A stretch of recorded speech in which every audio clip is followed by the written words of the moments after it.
If you need to remove a payment method from your Dropbox account, follow these straightforward steps to ensure your billing information is updated. Step 1. Sign into Dropbox. Go to the Dropbox website and log into your account using your email and password. Step 2. Access account settings. Once logged in, click on your profile icon or initials in the top right corner of the screen.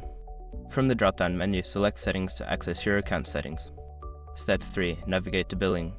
In the Settings menu, find and click on the Billing tab. This section contains all your payment information and subscription details. Step 4. Manage payment methods. Look for the Payment Methods section within the Billing tab. Here, you will see the payment methods currently linked to your account. Step 5. Remove the payment methods. Next to the payment method you wish to remove, click on the Remove button. Confirm your choice when prompted to ensure the payment method is deleted from your account. After completing these steps, your payment method will be successfully removed from your Dropbox account. If you have any further questions or need assistance, consider reaching out to Dropbox support.